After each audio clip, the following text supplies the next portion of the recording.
When an object moves in a circular path with uniform speed, its motion is called uniform circular motion, जो कि हमने पहले ही पढ़ लिया है. If an object moving along a circular path of radius small r takes time capital T to come back to its starting position, the speed v is given by speed is equal to circumference upon time taken.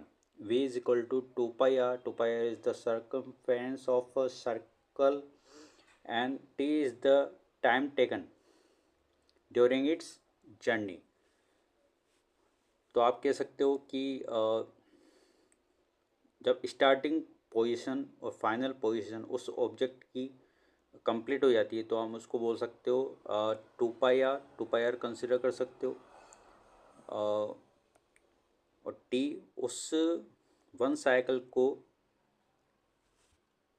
Cover करने में लिया गया time होगा वहाँ पर. Uniform motion where an object travels equal distance in equal intervals of time.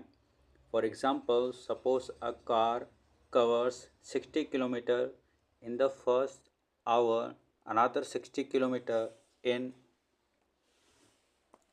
the second hour, and again 60 kilometer in the third hour, and so on. The motion of the car is uniform. ठीक है, तो यहाँ पे आप देख पा रहे हो कि आप यूनिफॉर्म मोशन किसको बोलोगे जब किसी भी ऑब्जेक्ट की जो डिस्टेंस है अगर वो इक्वल होगी इक्वल इंटरवल ऑफ टाइम में, तो वहाँ पे जो मोशन होगी उसको हम यूनिफॉर्म मोशन बोलेंगे. यहाँ पे एक एग्जांपल दिया हुआ है.